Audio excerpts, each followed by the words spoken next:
સવારનો તડકો આંગણામાં છવાયેલો હતો, પણ અનુના હૃદયમાં એક વિચિત્ર પીડા હતી, કારણ કે સવારથી તે તેના પતિ રાજેશને ખૂબ યાદ કરી રહી હતી.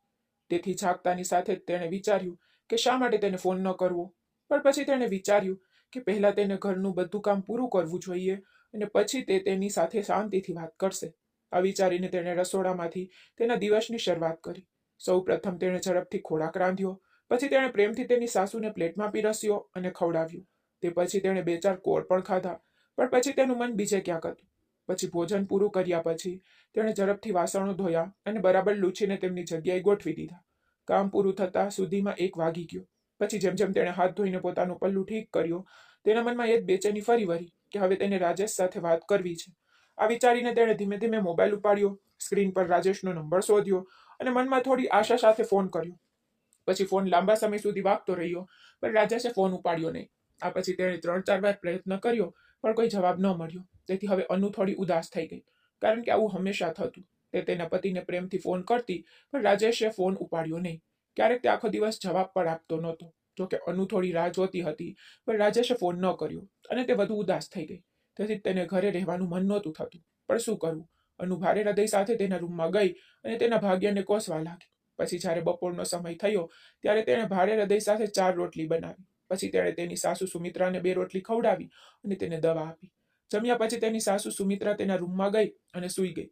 પરંતુ ત્યાં સુધીમાં અનુની ભૂખ ગાયબ થઈ ગઈ હતી, કારણ કે તેને 1 વર્ષ થવાનું હતું, પણ તે તેના પતિ રાજેશને મળી નહોતી. જો તે ક્યારેક ફોન પર વાત કરતી, તો પણ રાજેશે કહ્યું કે તે કામમાં એટલો વ્યસ્ત છે કે તેને ફોન કરવાનો સમય મળતો નથી.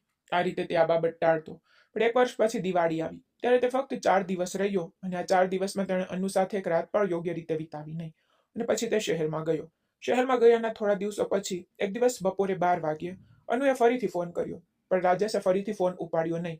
હવે તે વધુ ઉદાસ થઈ ગઈ. તેથી તે દિવસે પણ અનુએ બપોરે કંઈ ખાધું નહીં, કારણ કે તેનું મન ઉદાસીનતાથી ભરેલું હતું. તેથી હવે તેને ઘરે રહેવાનું બિલકુલ મન થતું નહોતું. તેથી તે તેની સાસુ સુમિત્રાજીના રૂમમાં ગઈ અને જોયું કે તે ગાઢ નિંદ્રામાં છે. તેથી અનુએ પાડોશી માયા પાસે જવાનું વિચાર્યું, પણ તે પણ તેના મામાના ઘરે ગઈ હતી.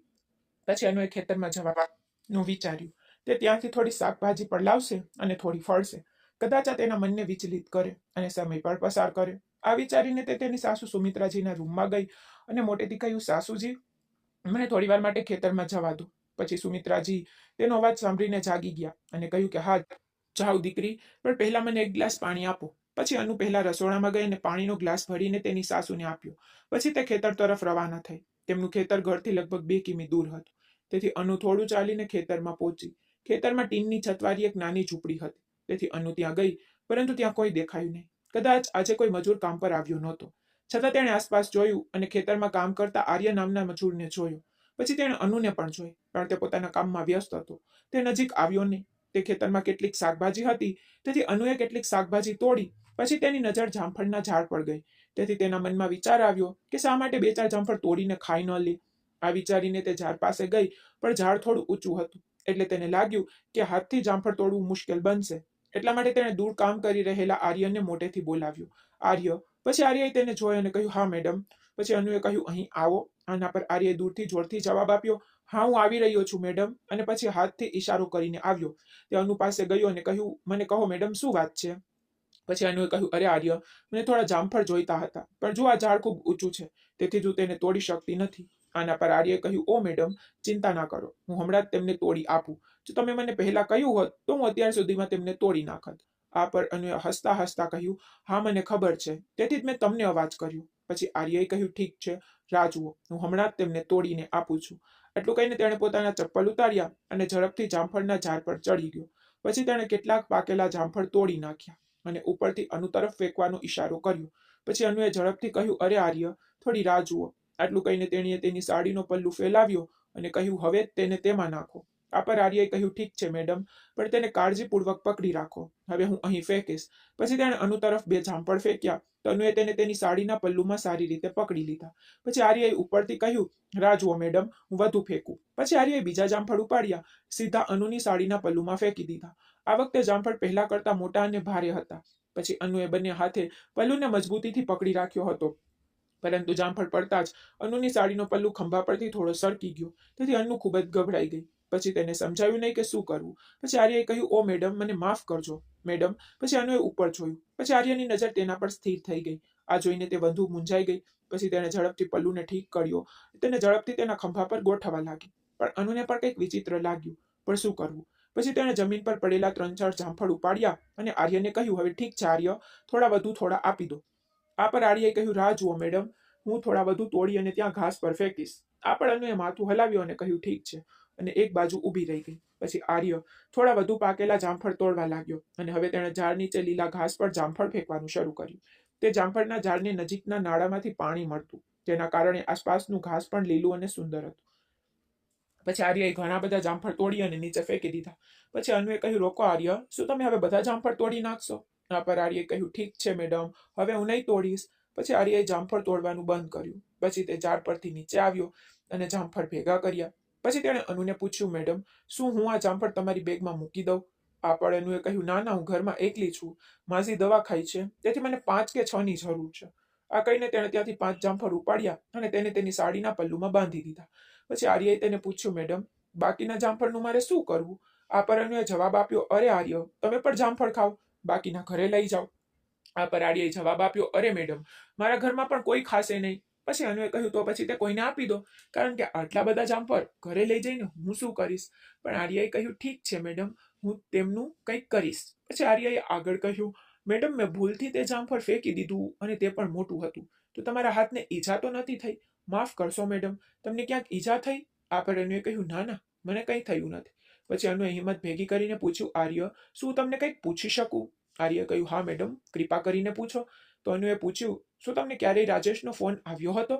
આ પર આર્યએ જવાબ આપ્યો, હા, તે આજે જ આવ્યો હતો. આ પર અનુએ આશ્ચર્ય સાથે પૂછ્યું, આજે? પણ ક્યારે? આર્યએ કહ્યું, અડધો કલાક પહેલા જ. પછી અનુએ કુતૂહલવશ પૂછ્યું, તે શું કહી રહ્યા હતા? આર્યએ જવાબ આપ્યો, કંઈ ખાસ નહીં, તે ફક્ત સુખાકારી અને ખેતરો વિશે પૂછી રહ્યા હતા. આ પર અનુએ થોડી શંકાથી આર્ય તરફ જોયું અને કહ્યું, આર્ય, તમે સાચું કહી રહ્યા છો? આ પર આર્યએ કહ્યું, મેડમ, હું કેમ ખોટું બોલીશ? જો તમે મારા પર વિશ્વાસ નથી કરી રહ્યા તો મારો મોબાઈલ કાઢીને હું તમને બતાવું. ઠીક છે, રાહ જુઓ. આ કહીને આર્યએ પોતાનો મોબાઈલ કાઢ્યો અને કોલ બતાવવા લાગ્યો. જુઓ, 25 મિનિટ પહેલા માલિકે ફોન કર્યો. પછી અનુએ જોયું કે તે ખરેખર રાજેશનો ફોન હતો. તે 50 મિનિટ પહેલા આવ્યો હતો. પછી અનુએ કહ્યું, ઠીક છે આર્ય, હવે હું જાઉં છું. આર્યએ કહ્યું, હા મેડમ, ઠીક છે, પણ ક્યારેક ખેતરમાં શાકભાજી લેવા આવતા રહો. આના પર અનુએ જવાબ આપ્યો, હા, હું આવીશ. બધું કેવું ચાલે છે? આર્યએ હસીને કહ્યું, મેડમ, બધું બરાબર ચાલી રહ્યું છે. આ પછી અનુ ત્યાંથી તેના ઘર તરફ નીકળી ગઈ. પણ હવે રાજેશનું વર્તન તેને વધુ દુઃખી કરી રહ્યું હતું, કારણ કે તેણીએ ઘણીવાર ફોન કર્યો, પણ રાજેશે એક પણ ફોન ઉપાડ્યો નહીં કે પાછો ફોન કર્યો નહીં. અને થોડા સમય પહેલા જ તેણે આર્ય સાથે વાત કરી. આ બધું વિચારીને અનુ ખૂબ ખરાબ અનુભવી રહી હતી. તે સમજી શકતી નહોતી કે રાજેશ આવું કેમ કરી રહ્યો છે. તે આર્ય જે તેમના ખેતરનું બધું કામ સંભાળતો, રાજેશે તેને ફોન કર્યો હતો, જેને રાજેશ આખું વર્ષ સારા પૈસા આપતો. કદાચ એટલા માટે જ આર્ય પણ ખંતથી કામ કરતો અને ખેતરનું સંપૂર્ણ ધ્યાન રાખતો.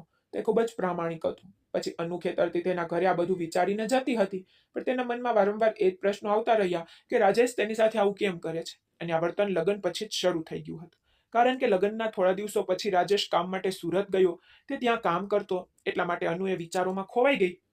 ઘણા લોકો સુરતમાં કામ કરે છે, પોતાની પત્નીઓને પણ સાથે લઈ જાય છે, પણ રાજેશ તેને પોતાની સાથે કેમ નથી લઈ જતો? ગામમાં રહેવાનું કોઈ ખાસ કારણ નહોતું, પણ રાજેશ હંમેશા કહેતો કે તે અનુને તેની માં સુમિત્રાની સંભાળ રાખવા માટે શહેરમાં લઈ જઈ શકતો નથી. પણ પુરુષોની દુનિયામાં પુરુષો પોતાની ઈચ્છા મુજબ જ કરે છે, અને અનુને બધું ચૂપચાપ સહન કરવું પડે છે. આ બધાને કારણે તેની પોતાની ઈચ્છાઓ, પોતાની લાગણીઓ બધું બદલાઈ ગયું હોય તેવું લાગતું હતું. અથવા તમે કહી શકો કે હવે તે પોતાની ઈચ્છાઓને મારી નાખવાની આદત પડી ગઈ હતી. આ વિચારોમાં ખોવાયેલી અનુ તેના ઘરે પહોંચી. જ્યારે તે ઘરની અંદર ગઈ ત્યારે તેણે જોયું કે તેની સાસુ સુમિત્રા ઊભી થઈને બેઠી હતી. તો તે જતાની સાથે જ અનુએ તેના માટે ચા બનાવી અને પોતે પણ ચા પીધી. પણ હવે તેને રાજેશને ફોન કરવાનું બિલકુલ મન નહોતું થતું, કારણ કે તે સારી રીતે જાણી ગઈ હતી કે રાજેશને તેની સાથે વાત કરવામાં રસ નથી. તેથી તેણે એ પણ નક્કી કર્યું કે હવે તે રાજેશને પોતે ફોન નહીં કરે. જો તે ઈચ્છે તો તે પોતે ફોન કરશે, નહીતર રહેવા દો. બાય ધ વે, તેમના લગ્નને 2 વર્ષ થઈ ગયા હતા, પણ રાજેશે ક્યારેય અનુ સાથે પ્રેમથી વાત કરી નહોતી. તે સાંજે અનુએ ભોજન રાંધ્યું. પછી તેની સાસુ સુમિત્રા તેણીએ સાથે બેસીને ભોજન ખાધું. પછી તેના મનમાં આવ્યું કે તેની સાસુને કંઈક કહે, પણ પછી તેણે વિચાર્યું કે તે બિચારી સ્ત્રી શું કરશે? હવે તે પણ વૃદ્ધ થઈ ગઈ હતી, તો તે શું કહેશે? તેથી જમ્યા પછી અનુ તેના રૂમમાં ગઈ અને પલંગ પર સૂઈ ગઈ. બીજા દિવસે તે સવારે 7 વાગે જાગી. પછી તેણે સ્નાન કર્યું અને પ્રાર્થના કરી. પછી તેણે પોતાના અને તેની સાસુ માટે નાસ્તો બનાવ્યો. બાય ધ વે, સુમિત્રા તેની માં તેમજ તેની સાસુ હતી, કારણ કે સુમિત્રા તેની પુત્રવધુ નહીં પણ તેની પુત્રી માનતી. પછી ક્યારેક અનુને પોતાના ના ઘરે જવાનું મન થતું, પણ તે પોતાના ઘરે જઈને શું કરી શકે? 5-10 દિવસ ત્યાં રહ્યા પછી પણ લોકો 100 પ્રશ્નો પૂછવા લાગત, અને તે ઉપરાંત તે પોતાની બીમાર સાસુને છોડી શકતી નહોતી. એટલા માટે તેને લાગતું કે તેના સાસુ સસરા પર ઠીક છે. તેની સાસુ સુમિત્રા ખૂબ સારી હતી. એટલા માટે અનુ ક્યારેક સાસુ સસરાને પૂછ્યા વિના પણ ખેતરમાં જતી. ખેતરમાં જવાથી તેને થોડું મનોરંજન મળતું. અનુ દેખાવમાં સામાન્ય હતી, ન તો બહુ ગોરી કે ન તો બહુ કાળી. તેની ઊંચાઈ 5 ફૂટ 5 ઇંચ હતી, પણ તેનું શરીર ખૂબ આકર્ષક હતું. તે ઘરે ક્યારેક સૂટ પહેરતી તો ક્યારેક સાડી, પણ તેને સાડી પહેરવાનું વધુ ગમતું. એક દિવસ સવારે 9 વાગ્યે સુમિત્રાએ કહ્યું, અનુ, આજે ગાજરનો હલવો બનાવો. આના પર અનુએ કહ્યું, હા મમ્મી, ઠીક છે, પણ આ માટે કાજુ વગેરે લાવવા પડશે, એટલે જ મારે દુકાને જવું પડશે.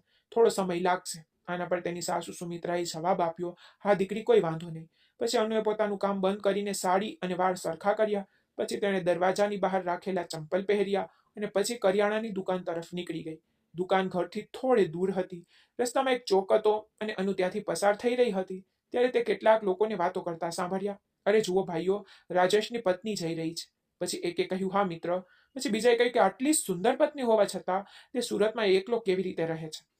તે દરમિયાન ત્રીજાએ કહ્યું, ઓહ, તે તો અદ્ભુત છે. આ સાંભળીને અનુને ખૂબ ખરાબ લાગ્યું, પણ તે ઝડપથી ચાલીને કરિયાણાની દુકાને પહોંચી. તેણે ત્યાંથી કાજુ અને બીજી કેટલીક જરૂરી વસ્તુઓ ખરીદી. પછી પાછા ફરતી વખતે તેને એ જ ચોકમાંથી પસાર થવું પડ્યું, પણ હવે તેને ડર હતો, કારણ કે તે લોકો હજુ પણ ત્યાં બેઠા હતા અને ફરીથી તેના પર ખરાબ ટિપ્પણીઓ કરી શકે છે. તેથી તેણે બીજો રસ્તો પસંદ કર્યો, જે થોડો લાંબો હતો, પરંતુ તે સભ્ય લોકોની નજરમાં આવવા માંગતી નહોતી. તેથી લાંબા રસ્તા પર ચાલીને તે ઘરે પહોંચી. પછી તેણે ગાજરનો હલવો બનાવવાનું શરૂ કર્યું. થોડી વારમાં હલવો તૈયાર થઈ ગયો. પછી સુમિત્રા અને તે સાથે બેસીને હલવો ખાધો.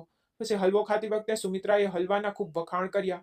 પછી દિવસો આમ જ પસાર થતા ગયા, પણ રાજેશના વર્તનમાં કોઈ ફેરફાર ન થયો. તે ઘણા મહિનાઓ પછી ગામમાં આવતો, તે પણ કોઈ મહત્વપૂર્ણ કામ કે તહેવાર હોય ત્યારે. પણ આ વખતે તેને તહસીલ ઓફિસમાંથી કેટલાક કાગળો મેળવવાના હતા. તેથી તે થોડો વહેલો, એટલે કે ફક્ત 6 મહિનામાં જ આવ્યો. તો 6 મહિના પછી અનુએ તેને જોયો.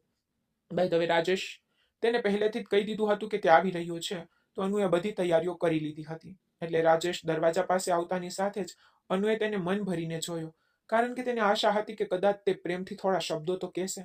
પણ રાજેશે તેની બેગ લઈને સીધો અંદર ગયો, જેના કારણે અનુની બધી લાગણીઓ તેના હૃદયમાં જ રહી ગઈ. પછી તેણે પોતાની લાગણીઓ પર કાબુ રાખ્યો અને રાજેશને પાણી આપ્યું અને ચા બનાવી. પછી તેણે હિંમત ભેગી કરીને કહ્યું, સાંભળો, હું તમને ઘણીવાર ફોન કરું છું, પણ તમે મારો ફોન ઉપાડતા નથી કે ઝડપથી જવાબ આપતા નથી. આના પર રાજેશે કહ્યું, અરે અનુ, કામનું દબાણ છે, તારે સમજવું જોઈએ. છેવટે હું આ બધું ફક્ત આપણા માટે જ તો કરી રહ્યો છું. આના પર અનુએ પૂછ્યું, પણ આટલા દૂર રહીને આટલા પૈસા કમાવાનો શું ફાયદો? આના પર રાજેશે કહ્યું, ભવિષ્ય માટે પૈસાની જરૂર છે, એટલા માટે પૈસા ખૂબ જ મહત્વપૂર્ણ છે. અનુ, આ કહીને રાજેશે વાતચીત કાપી નાખી. પછી અનુ કહેવા લાગી કે આ દુનિયા પૈસા પર ચાલે છે, આ સારું છે, પણ સંબંધોનું ધ્યાન રાખવું પણ મહત્વપૂર્ણ છે. આ પર રાજેશે કહ્યું, અરે અનુ, તું શું કહી રહી છે? મેં એવું નહોતું કહ્યું કે મેં તને મારાથી દૂર ધકેલી દીધી છે. તો બંધ કરાવી વાતો, હવે ના કે, નહીંતર હું ગુસ્સે થઈશ.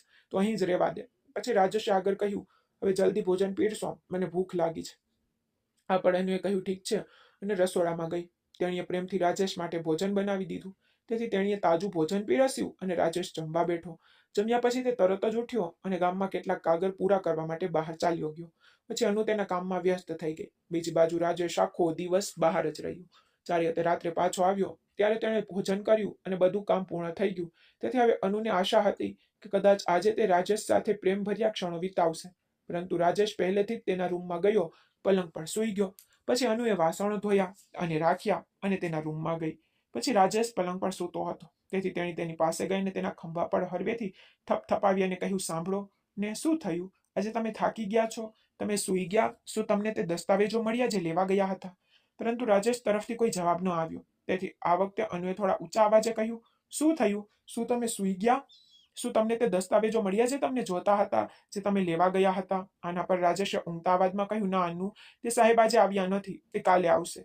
આના પર અનુએ કહ્યું, સારું, સરકારી કામ આવું જ છે, સમયસર કંઈ થતું નથી. પછી રાજેશે કહ્યું, હા, બધું છોડી દો, સૂઈ જાઓ. આના પર અનુએ હિંમત ભેગી કરીને કહ્યું, તમે શું કહી રહ્યા છો? તમે આટલા મહિના પછી ઘરે આવ્યા છો અને તમે મને સૂવા માટે કહી રહ્યા છો? આટલું કહીને અનુએ જાણી જોઈને તેનો એક હાથ તેના ખંભા પર મૂક્યો. પણ રાજેશે કહ્યું, અનુ, મને ખરેખર ખૂબ ઊંઘ આવી રહી છે, હું ખૂબ થાકી ગયો છું. સાંભળીને અનુનો મૂડ બગડી ગયો, પણ તે શું કરી શકે? છતાં તેણે તેને ફરીથી સમજાવવાનો પ્રયાસ કર્યો. તેણે કહ્યું, તમે કેટલા મહિના પછી આવ્યા છો? મને કહો કે કાલે રાત્રિ ભોજનમાં શું બનાવવું? આનો જવાબ રાજેશે બેદરકારીથી આપ્યો. કંઈ પણ બનાવી નાખ, પણ મન પરેશાન ન કર.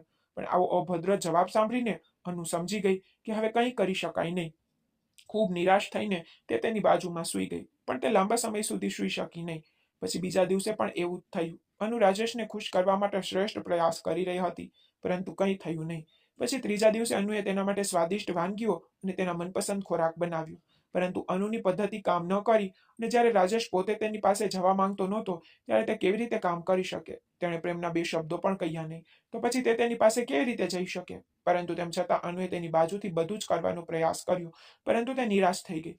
પછી રાજેશ 5 દિવસ ઘરે રહ્યો, પરંતુ તેણે એક વાર પણ અનુને પ્રેમના બે શબ્દો કહ્યા નહીં, ન તો તેણે અનુને ગળે લગાવી. આમ 5 દિવસ પછી રાજેશ સુરત પાછો ગયો. તેથી હવે અનુ વિચારવા લાગી કે કદાચ આ તેનું ભાગ્ય છે. પછી તેણે તેના ભાગ્યને સ્વીકારીને બધું સ્વીકારી લીધું. છેવટે તે એક લાચાર સ્ત્રી હતી. તેને તેના પતિ પાસેથી પણ કેટલીક અપેક્ષાઓ હતી, પરંતુ રાજેશ તેનું હૃદય તોડી નાખ્યું અને સુરત પાછો ગયો. એવું પણ નહોતું કે રાજેશે તેને સંપૂર્ણપણે અવગણી હતી. હકીકતમાં પાછા ફરતી વખતે તે અનુ માટે સુંદર સાડીઓ લાવ્યો, તેણે સોનાનો હાર પણ ખરીદી આપ્યો, તે તેના માટે ખાવા માટે અનેક પ્રકારની મીઠાઈઓ પણ લાવ્યો, પરંતુ તેનામાં એક જ ખામી હતી, તે ક્યારેય અનુની નજીક ગયો નહીં. અને અનુ સમજી શકતી નહોતી કે આવું કેમ છે. શું તેને તે ગમતી નહોતી કે તે આ બધી મીઠાઈઓ એટલા માટે લાવ્યો હતો કે તે તેની બીમાર માની સંભાળ રાખી શકે? પરંતુ તે આનું સાચું કારણ સમજી શકી નહોતી. એક વર્ષ વધુ એક પળમાં પસાર થઈ ગયું. હવે તેમના લગ્નને 3 વર્ષ થઈ ગયા. અનુની સાસુ સુમિત્રા પણ ઘણી વૃદ્ધ થઈ ગઈ. એક દિવસ અનુને ખૂબ કંટાળો આવતો હતો. સાંજના 5 વાગ્યા હતા. તેથી તેણે ખેતરમાં જવાનું વિચાર્યું. પણ પછી તેણે વિચાર્યું કે જો તે 5 વાગ્યે ખેતરમાં જશે તો તે પાછા ફરે ત્યાં સુધીમાં મોડું થઈ જશે. તેથી તેણે નક્કી કર્યું કે તે આજે નહીં, કાલે ખેતર જશે. પછી બીજા દિવસે તે હંમેશાની જેમ જાગી ગઈ. તેણે સ્નાન કર્યું, પ્રાર્થના કરી, 11 વાગ્યે તેનું ભોજન પૂરું કર્યું. પછી તેણીએ તેની સાસુ સુમિત્રાને દવાઓ આપી અને પછી ખેતરમાં જવા નીકળી ગઈ. જ્યારે તે ખેતરમાં પહોંચી ત્યારે ત્યાં કેટલીક સ્ત્રીઓ કામ કરી રહી હતી. ડાંગરના ખેતરમાં ઘાસ કાઢવાનું કામ ચાલી રહ્યું હતું. તે સમયે વરસાદની ઋતુ હતી. ત્યાં ગામની કેટલીક સ્ત્રીઓ પણ હતી, પણ અનુ તેમને બહુ ઓળખતી નહોતી. તેથી તે તેમની સાથે વાત કરવા ગઈ નહીં. તેના બદલે તે સીધી ટીનની છતવાળી નાની ઝૂંપડીમાં જ ગઈ. આર્ય ત્યાં હતો. તે પણ કોઈ કામમાં વ્યસ્ત હતો, પણ અનુને જોઈને તે થોડું હસ્યો. પછી અનુ પણ તેને જોઈને થોડું હસી. પછી આર્યએ પૂછ્યું કે શું થયું મેડમ, આજે તમે અચાનક ખેતરમાં આવી ગયા? આ પર અનુએ એમ જ કહ્યું કે મને ઘરે ખૂબ કંટાળો આવતો હતો, તેથી મેં અહીં આવવાનું વિચાર્યું. આ પર આર્યએ હસતા હસતા કહ્યું, ઠીક છે, તો આવતા રહો મેડમ. તો અનુએ જવાબ આપ્યો, હા આર્ય, મને ખેતરમાં આવવાનું ખૂબ ગમે છે, પણ ઘરે કામ છે અને મારે મારી સાસુને પણ દવાઓ આપવી પડે છે, તેથી જ મને વધુ સમય મળતો નથી. આ પર આર્યએ જવાબ આપ્યો, હા મેડમ, હું સમજી શકું છું. પછી આર્યએ આગળ કહ્યું, મેડમ, આજે હવામાન વરસાદી છે, વરસાદ પડી શકે છે, ધ્યાન રાખજો. આટલું એટલે જ અનુએ હસતા હસતા કહ્યું, રહેવા દો, શું માટીની બનેલી છું કે હું પીગળી જઈશ? આ પર આર્ય પર હસ્યું અને કહ્યું, મેડમ, તમે બીમાર પડી જશો. પછી અનુએ કહ્યું કે એવું કંઈ નહીં થાય, તમે લોકો પણ વરસાદમાં ભીના થાવ છો, આજે હું ભીની થઈ જાઉં તો શું ફરક પડે? પછી આર્યએ કહ્યું, મેડમ, ત્યાં જુઓ દૂધી કેટલી સારી રીતે ઉગી છે. આ પર અનુએ કુતૂહલવશ પૂછ્યું, ક્યાં? પછી આર્યએ ઇશારો કરીને કહ્યું કે તે બાજુના ખેતરમાં. પણ અનુએ કહ્યું કે મને ખબર નથી કે દૂધી ક્યાં વાવી છે. પછી આર્યએ કહ્યું, ઠીક છે, ચાલો હું તમને બતાવી દઉં. પછી બંને ખેતરનો બંધ પકડીને તે બાજુના ખેતર તરફ ચાલવા લાગ્યા. થોડી વાર ચાલ્યા પછી તેઓ તે જગ્યાએ પહોંચ્યા જ્યાં દૂધી વાવી હતી. દૂધીના છોડ પર લીલા તાજી દૂધી લટકતી હતી. પછી અનુએ ખુશીથી બે દૂધી તોડી.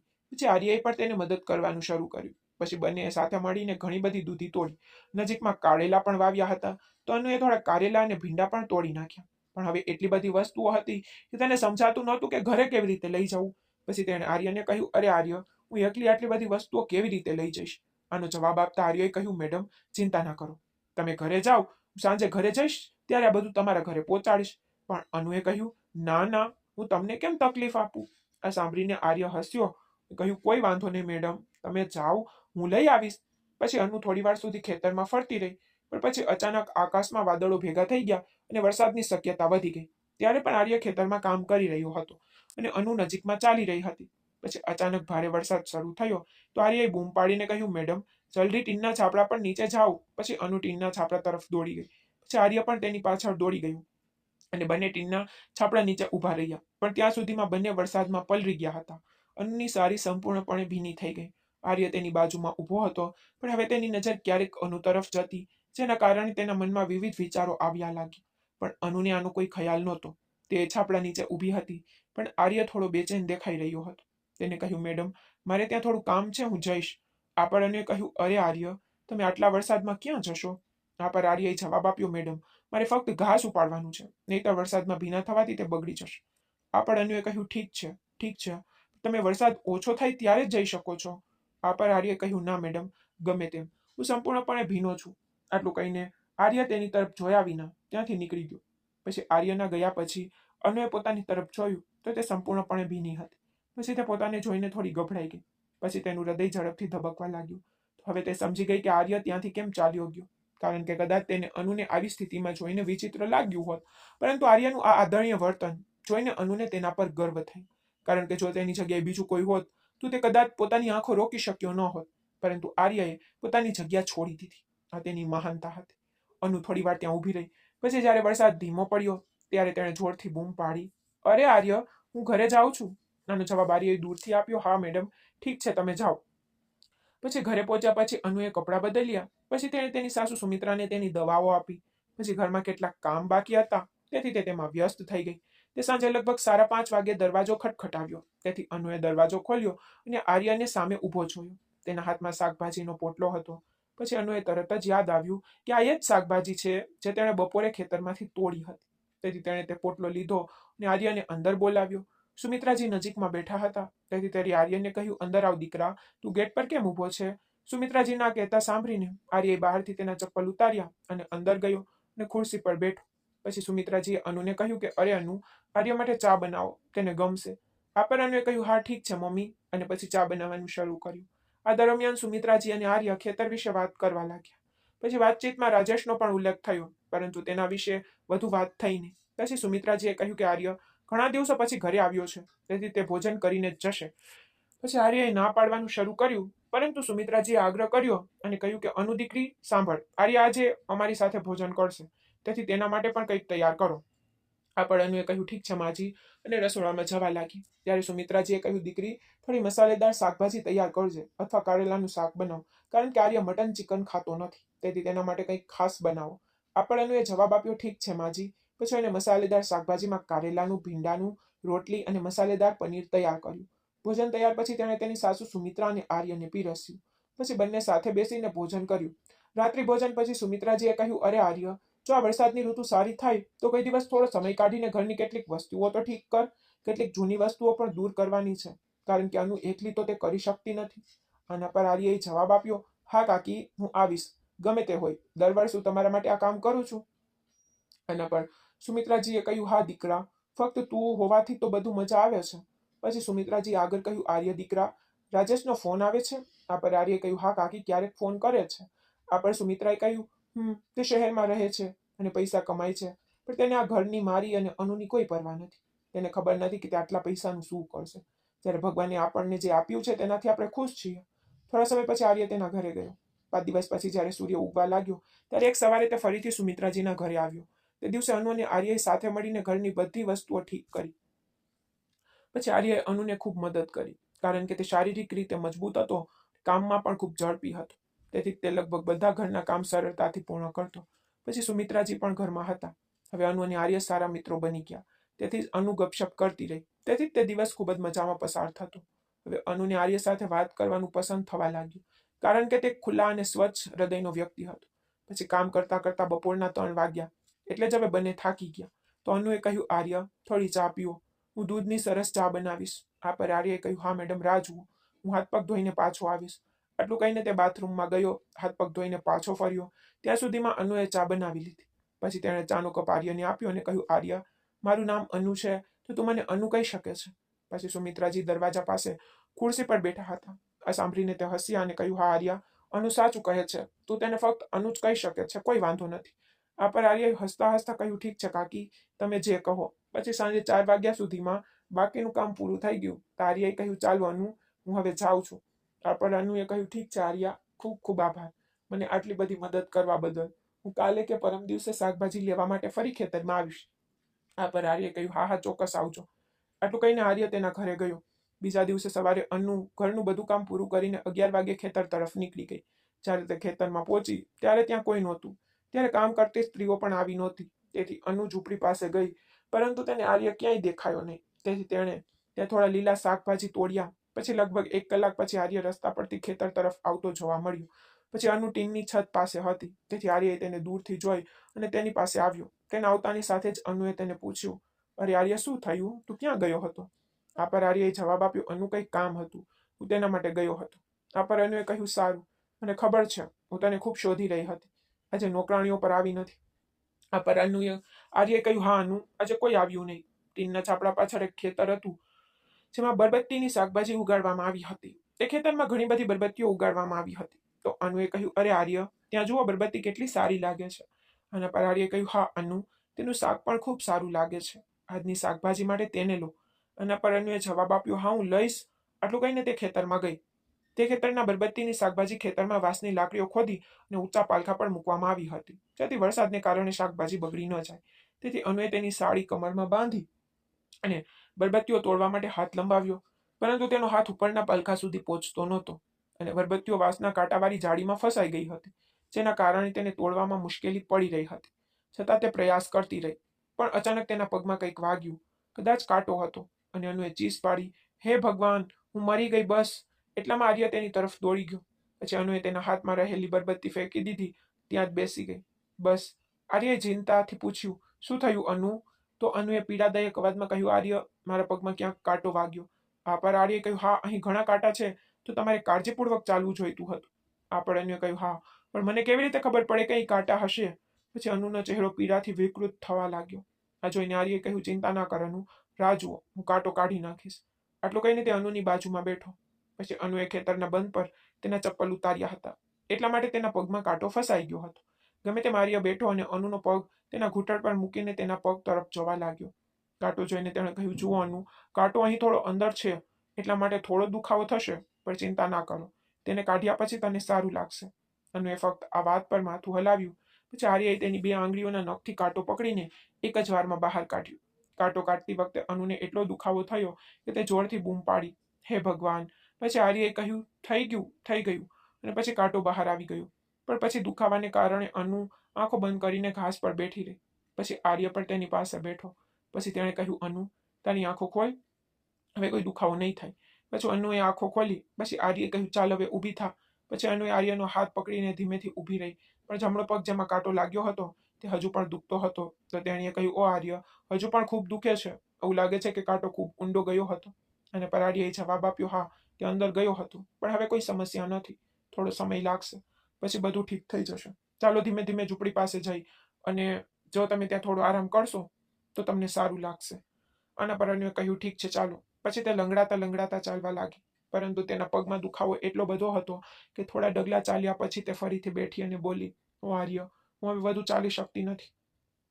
અને પર આર્યએ કહ્યું, અનુ, ચિંતા ના કર, હું તને મદદ કરીશ. આટલું કહીને તે નીચે ઝૂકી ગયો. પછી તેણે અનુને એક હાથ પકડીને તેને સહારો આપ્યો, તેને ઉપર ઉઠાવી. પછી અનુએ તેનો એક હાથ આર્યના ખંભા પર મૂક્યો. છેવટે તે ટીનવાળા છાપરા પાસે પહોંચી અને ત્યાં રાખેલો ખાટલો મૂકીને બેઠી. પછી આર્યએ કહ્યું, અનુ, તું અહીં થોડો આરામ કર, થોડા સમય પછી તને સારું લાગશે. રાહ જુઓ, ત્યાં એક એરંડાનું ઝાડ છે, તેના કચડાવેલા પાંદડા લગાવવાથી દુખાવો ઓછો થાય છે. હું તે લઈ આવું. આટલું કહીને તે છાપરાની છતમાંથી બહાર ગયો અને થોડી વાર પછી તેણે કેટલાક લીલા પાંદડા તોડીને લાવ્યો. પછી તેણે પાંદડાને પોતાની હથેળી પર ઘસીને તેનો લીલો રસ કાઢ્યો. પછી ખૂબ જ ધીમે ધીમે તેણે અનુના પગ પર રસ લગાવવાનું શરૂ કર્યું. પછી તેનો સ્પર્શ એટલો નરમ હતો કે અનુનો દુખાવો ખરેખર ઓછો થવા લાગ્યો.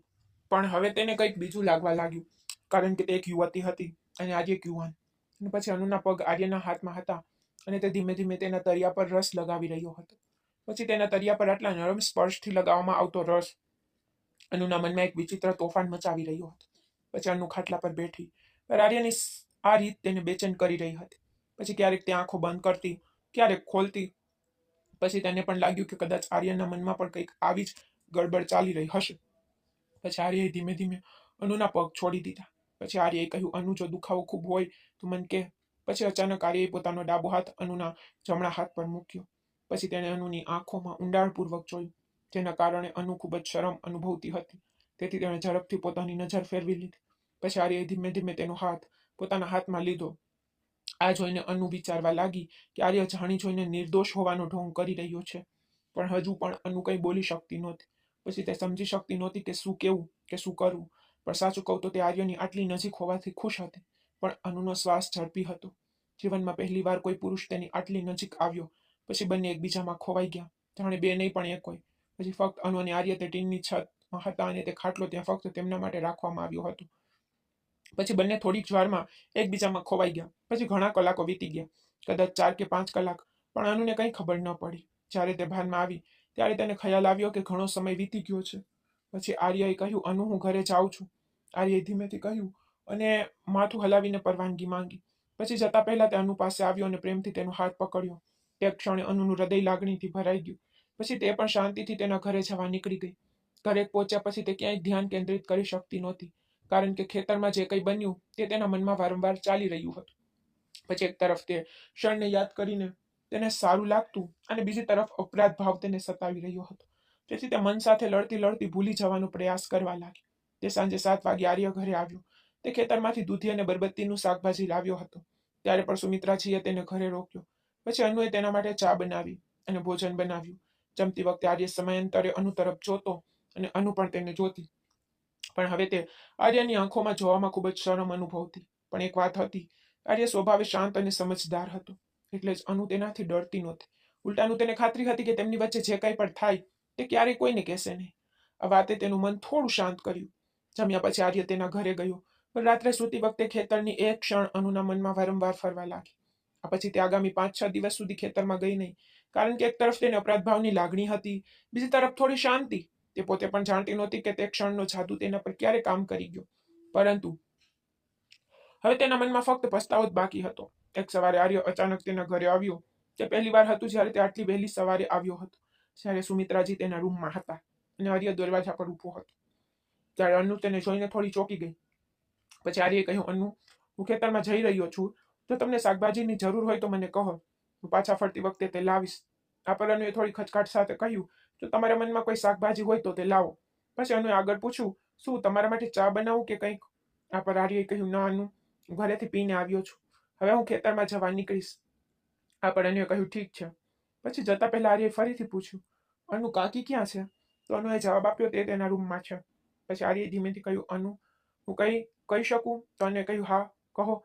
પછી આર્યએ કહ્યું, અનુ, તે દિવસે મારી વચ્ચે જે કંઈ થયું તેના માટે હું માફી માંગુ છું. મને માફ કરજો. પછી અનુ તેના શબ્દો પર બિલકુલ ગુસ્સે ન થઈ, બલકે તેણે કહ્યું કે ઠીક છે આર્ય, હવે જે કંઈ થયું તે ભૂલી જા. પછી આર્ય ગયો અને અનુ ફરીથી ઘરના કામમાં વ્યસ્ત થઈ ગઈ.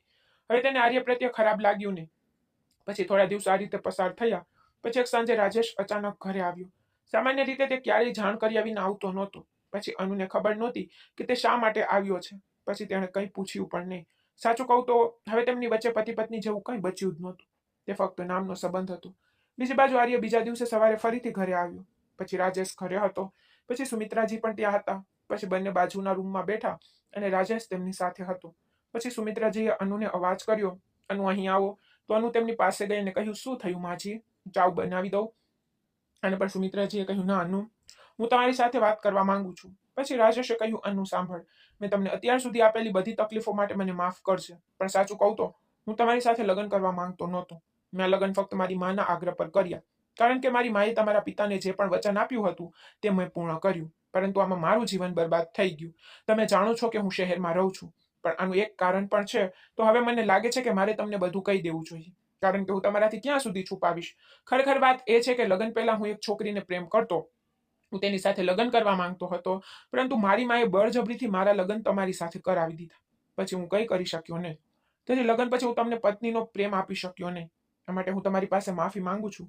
પણ અનુ, મેં જે છોકરીને પ્રેમ કર્યા તેની સાથે લગ્ન કર્યા અને અમે બંને શહેરમાં સાથે રહીએ છીએ. તેનું નામ પ્રિયા છે. હું તેના વગર રહી શકતો નથી, કારણ કે હું તેને ખરેખર પ્રેમ કરું છું. પછી રાજેશે આગળ કહ્યું, અનુ, આજે હું તને બધું સ્પષ્ટ કહી રહ્યો છું. જો મેં કોઈ ભૂલ કરી હોય તો તું મને સજા આપી શકે છે. જો અનુ, જો તું હજુ પણ મારા પર વિશ્વાસ ન કરે તો આર્યને પૂછ. આર્ય પ્રિયાને મારા વિશે બધું જાણે છે. તે પહેલેથી જ બધું જાણે છે. પણ હવે હું તને એક વાત સ્પષ્ટ પૂછવા માંગુ છું. આ પણ અનુએ ધીમેથી કહ્યું, હા, પૂછો. પછી રાજેશે પૂછ્યું, શું તને આર્ય ગમે છે? કારણ કે આર્ય તને ખૂબ પસંદ કરે છે. તેણે મને આ વાત પોતે કહી છે. તે તારો જીવનસાથી બનવા પણ તૈયાર છે. મેં મમ્મી સાથે પણ વાત કરી છે. તે પર આર્યને પસંદ કરે છે. અને એક વાત, એમાં કંઈ ખોટું નથી. જો તને આર્ય ગમે તો મને તેમાં કંઈ ખોટું નથી લાગતું. તેના બદલે મમ્મી અને હું ખુશ થઈશું.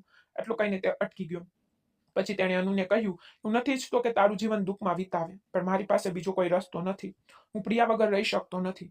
હું સ્વીકારું છું કે મેં તને દગો આપ્યો. આ માટે હું તારો ગુનાનો દોષી છું. તું મને જે પણ સજા આપે તે સહન કરવા હું તૈયાર છું. પરંતુ જો તું ખરેખર આર્યને પસંદ કરે છે અને તેને તારા પતિ તરીકે સ્વીકારવા માંગે છે, તો હું તને છૂટાછેડા આપવા તૈયાર છું. ભાઈ, હવે મને લાગે છે કે તું અને આર્ય સાથે આવો તે યોગ્ય રહેશે. મમ્મી પણ આ વાત માટે માની ગઈ છે. હવે મને કહો કે તારો નિર્ણય શું છે? ત્યારે અનુ ખૂબ શરમ અનુભવી રહી હતી. તે સમજી શકતી નહોતી કે શું કહેવું. પણ સત્ય એ હતું કે રાજેશ એ જ નિર્ણય લીધો જે અનુના મનમાં હતો. કદાચ તે પણ આ જ ઈચ્છતી હતી. પછી તેને એટલી શરમ આવી કે તે ત્યાંથી ઊભી થઈ અને સીધી રસોડામાં ગઈ. પછી તે મનમાં એટલી ખુશ થઈ ગઈ કે તેને નાચવાનું મન થયું. પણ પોતાની લાગણીઓને કાબૂમાં રાખીને તે રસોડામાં ગઈ અને પાણીનો એક ઘૂંટ પીધો. આજે તે એટલી ખુશ હતી કે તે આકાશમાં ઉડવા લાગી, કારણ કે તે આ ખુશી તે વ્યક્તિને વ્યક્ત કરી શકી નહીં. ત્યારે સુમિત્રાજીએ બૂમ પાડી, અરે અનુ, મને કે તારો નિર્ણય શું છે? પછી અનુ રસોડાના દરવાજા પાસે આવી અને કહ્યું, મમ્મી, તમે જે નક્કી કર્યું, જો તમે સ્વીકારતા હો તો હું સંમત છું. પછી રાજેશે કહ્યું, શું તારો મતલબ છે કે તું તૈયાર છે? આ પર અનુએ નીચા અવાજે કહ્યું, હા. પછી રાજેશે હસતા હસતા કહ્યું, ઠીક છે અનુ, હવે તું મને તારા હાથથી બનાવેલી ચા આપ. આ પર અનુએ કહ્યું, હા, હું હમણાં બનાવું. પછી તેણે 3 કપ ચા બનાવીને રૂમમાં લઈ ગઈ. રાજેશ, આર્ય અને સુમિત્રા તે રૂમમાં બેઠા હતા. તો અનુએ પહેલો કપ ચા રાજેશને આપવાનો પ્રયાસ કર્યો, પણ રાજેશે હસતા હસતા કહ્યું, અરે અનુ, પહેલા તમારા નવા જીવનસાથી આર્યને ચા આપ, પછી મારો વારો. અનુને આ વાત પર ખૂબ શરમ આવી, પણ શરમાઈને તેણે પહેલા ચાનો કપ આર્યને આપ્યો, પછી રાજેશ અને અંતે સુમિત્રાજીને. થોડા દિવસો પછી રાજેશે અનુને કાગળ પર છૂટાછેડા આપી દીધા. અનુ અને આર્યની સગાઈ થઈ ગઈ. અનુ અને આર્યની સગાઈ પછી તેમના ગામમાં ચર્ચાનો માહોલ છવાઈ ગયો. પણ જ્યારે બધાને સત્ય ખબર પડ્યું, ત્યારે બધાએ પોતાની ખુશી વ્યક્ત કરી. પછી સુમિત્રાજીએ આખા ગામને બોલાવીને એક નાનકડી વિધિ કરાવી. પછી અનુની આંખોમાં એક અલગ જ ચમક આવી ગઈ અને આર્યનો ચહેરો પણ ખુશીથી ઝળહળી ઉઠ્યો.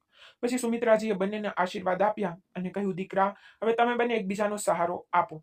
પછી સુમિત્રાજીએ કહ્યું, દીકરી અનુ, હવે તને એ ખુશી મળશે જે તને પહેલા નહોતી મળી. આમ થોડા દિવસો પછી ગામના એક નાના મંદિરમાં અનુ અને આર્યના લગ્નની તૈયારીઓ શરૂ થઈ ગઈ. બધા ગામ લોકો ભેગા થયા અને મંદિરને ફૂલોથી શણગારવામાં આવ્યું. તે ફૂલો અને રંગબેરંગી તારાઓથી શણગારેલું હતું. તે દિવસે અન્નુએ લાલ સાડી પહેરી હતી. તેના કપાળ પર મોટું તિલક હતું અને હાથમાં આર્યનું નામ લખેલી મહેંદી. તે દિવસે આર્ય પર શેરવાનીમાં ખૂબ જ સુંદર દેખાતો હતો. તે દિવસે સુમિત્રાજીની આંખો પર ખુશીથી ભીની હતી. તે વારંવાર કહેતી કે અનુ, તું મારી દીકરી જેવી હતી, પણ આજથી તું મારી દીકરી જ છે. આજે તને જોઈને મારું હૃદય ખુશીથી ભરાઈ ગયું. પછી લગ્નની બાકીની વિધિઓ પૂર્ણ થઈ ગઈ. પછી મંત્રોના ગુંજો વચ્ચે અનુ અને આર્યએ એકબીજાના હાથ પકડ્યા. ગામ લોકોએ ઢોલ વગાડીને નાચ્યા અને ગાયા. તે દિવસે ખેતરોમાંથી તાજા શાકભાજી લાવીને એક મોટી મિજબાનીનું આયોજન કરવામાં આવ્યું. પછી અનુનું હાસ્ય, મંડપમાં આર્યનો શાંત સ્વભાવ જોઈને બધાને લાગ્યું કે આ જોડી તો ભગવાને બનાવી છે. લગ્ન પછી આર્ય અને અનુ સાથે તેના ઘરે જવા લાગ્યો. તો અનુએ કહ્યું, આર્ય, હું માજીને એકલી છોડી શકતી નથી. પછી રાજેશે આર્યને કહ્યું, આજથી તું મારો ભાઈ તરીકે મારા ઘરમાં રહે. આ પર આર્યએ કહ્યું, પણ માલિક, હું તમારા ખેતરનો મજૂર છું, હું આ કરી શકીશ નહીં. આ પર રાજેશે ફરીથી કહ્યું, આર્ય, જો તમે મારી માને તમારા હૃદયથી તમારી કાકી માનો છો, તો હું તમારી કાકીના સોગંદ ખાઈને ના પાડશો. અને જો તમને મારાથી કોઈ તકલીફ હોય તો સાંભળો, હું મારી માને તમને સોંપી રહ્યો છું અને હંમેશા માટે શહેરમાં રહેવા જઈ રહ્યો છું. જો મને ક્યારેય એવું લાગશે તો હું માને મળવા આવીશ. તો હવેથી તમે મારા ઘરના વાસ્તવિક માલિક છો. પછી સાવિત્રીજીએ કહ્યું, રાજેશ દીકરા, તું કાયમ માટે શહેરમાં કેમ જઈ રહ્યો છે? તારી પત્નીને લાવ અને અહીં જ રહે. આ પર રાજેશે કહ્યું, માં, પ્રિયા અહીં આવવા માંગતી નથી, તો હું કંઈ કરી શકતો નથી. પછી સુમિત્રાજીએ તેની આંખોમાં આંસુ રોક્યા નહીં. પછી આર્યને કહ્યું, આર્ય દીકરા, જો તમે પણ મને એકલી છોડીને જવા માંગતા હો તો હું તમને રોકીશ નહીં. તમે અનુ સાથે તમારા ઘરે જાઓ. આ પર આર્યએ સુમિત્રાજી પાસે આવ્યો અને કહ્યું, કાકી, આ તમે શું કહી રહ્યા છો? પહેલા તમે મને દીકરો કહો છો, પછી તમે પોતે જ મને દૂર જવાનું કહી રહ્યા છો. આ સાંભળીને સુમિત્રાજીએ હસતા હસતા આર્યને ગળે લગાવી દીધો. પછી અનુ પણ તેની પાસે ગઈ અને સુમિત્રાજીને ગળે લગાવી. આ પછી રાજેશ કાયમ માટે શહેરમાં ગયો અને આર્યની મા અને સાવિત્રીજી અનુ સાથે રહેવા લાગ્યા. હવે આર્ય આખો દિવસ ખેતરોમાં સખ્ત મહેનત કરતો અને અનુ ઘરનું ધ્યાન રાખતી. પરંતુ હવે એવી કોઈ એકલતા નહોતી જે પહેલા અનુના હૃદયને સતાવતી હતી. હવે આર્ય દરરોજ સાંજે ખેતરમાંથી પાછો ફરતો હતો, તેથી ક્યારેક તે અનુ માટે જામફળ કે કોઈ તાજી શાકભાજી લાવતો. પછી અનુ પ્રેમથી રસોઈ બનાવતી. ખાધા પછી બંને રાત્રે તેમના પ્રેમમાં ખોવાઈ જતા. હવે અનુ આર્યની નાની નાની વાતો પર પણ હસવા લાગી હતી. ક્યારેક બંને રાત્રે છત પર બેસીને ગામની ઠંડી હવામાં વાતો કરતા. અનુને લાગતું કે હવે તે જ શાંતિ શોધી રહી હતી, તે જ તેના જીવનમાં આવી ગઈ છે. આ પછી સમયનું ચક્ર ફરતું રહ્યું. 1 વર્ષ પછી અનુના ઘરે એક નાનું મહેમાન આવ્યું. એક સુંદર નાનો દીકરો, જેનું નામ તેઓએ રાજ રાખ્યું. હવે આખું ઘર રાતના હાસ્યથી ગુંજી ઉઠતું. સુમિત્રાજી પોતાના પુત્રને જોઈને એટલી ખુશ થતી કે તે આખો દિવસ તેને ખોળામાં લઈને ફરતી. આર્યની માં પણ ખૂબ ખુશ થતી. હવે તે અનુને કહેતી, અનુ તું ઘરનો પ્રકાશ છે. પછી આર્ય પણ રાજેશને જોઈને ખુશીથી ખીલી ઉઠતો. પછી તે તેને પોતાના ખંભા પર ખેતરોમાં લઈ જતો અને અનુ જે પહેલા દુખાવાથી જાગતી, હવે તે દરરોજ સવારે હસતા હસતા જાગવા લાગી. ક્યારેક તે આર્ય સાથે ખેતરોમાં કામ પણ કરતી. પછી તે તેના દીકરા રાજને ખોળામાં ખવડાવતી અને તેમની સાસુ સાથે ઘરના કામ પણ પૂરા કરતી. રાજેશનો ઉલ્લેખ ક્યારેક ક્યારેક થતો, પણ તેની યાદો હવે અનુને બિલકુલ સતાવતી નહોતી, કારણ કે હવે તેણીએ તેના નવા જીવનને સંપૂર્ણપણે સ્વીકારી લીધું. એક દિવસ સાંજે અનુ અને આર્ય ખેતરોમાંથી પાછા ફરી રહ્યા હતા. ત્યારે રાત 3 વર્ષનો થઈ ગયો હતો અને તે તેમના નાના નાના પગલાઓ સાથે ચાલી રહ્યો હતો. આ જોઈ અનુએ આર્યનો હાથ પકડીને કહ્યું કે, આર્ય, તમે મારા જીવનને ફરીથી રંગોથી ભરી દીધું છે. આ સાંભળીને આર્ય હસ્યો અને કહ્યું, અનુ, તે મારા જીવનને આ રંગોથી ભરી દીધું છે. હું ફક્ત તારો સાથી છું. બીજી બાજુ કિરણો હવે અસ્ત થઈ રહ્યા હતા અને ખેતરોમાં પોતાનો સોનેરી પ્રકાશ ફેલાવી રહ્યા હતા. અહીં અનુ, આર્ય અને રાજનો નાનો પરિવાર ખુશીથી પોતાનું જીવન જીવી રહ્યું હતું. તો મિત્રો, આ રીતે અનુએ પોતાના દુઃખને પાછળ છોડી દીધા અને એક નવી શરૂઆત કરી. તો મિત્રો, જો તમને આર્ય અને અનુની આ વાર્તા ગમી હોય તો આ વિડીયોને લાઈક કરવાનું અને ચેનલને સબસ્ક્રાઇબ કરવાનું ભૂલશો નહીં. આપણે ફરી કોઈ નવી વાર્તામાં મળીશું. ત્યાં સુધી બાય. ધન્યવાદ.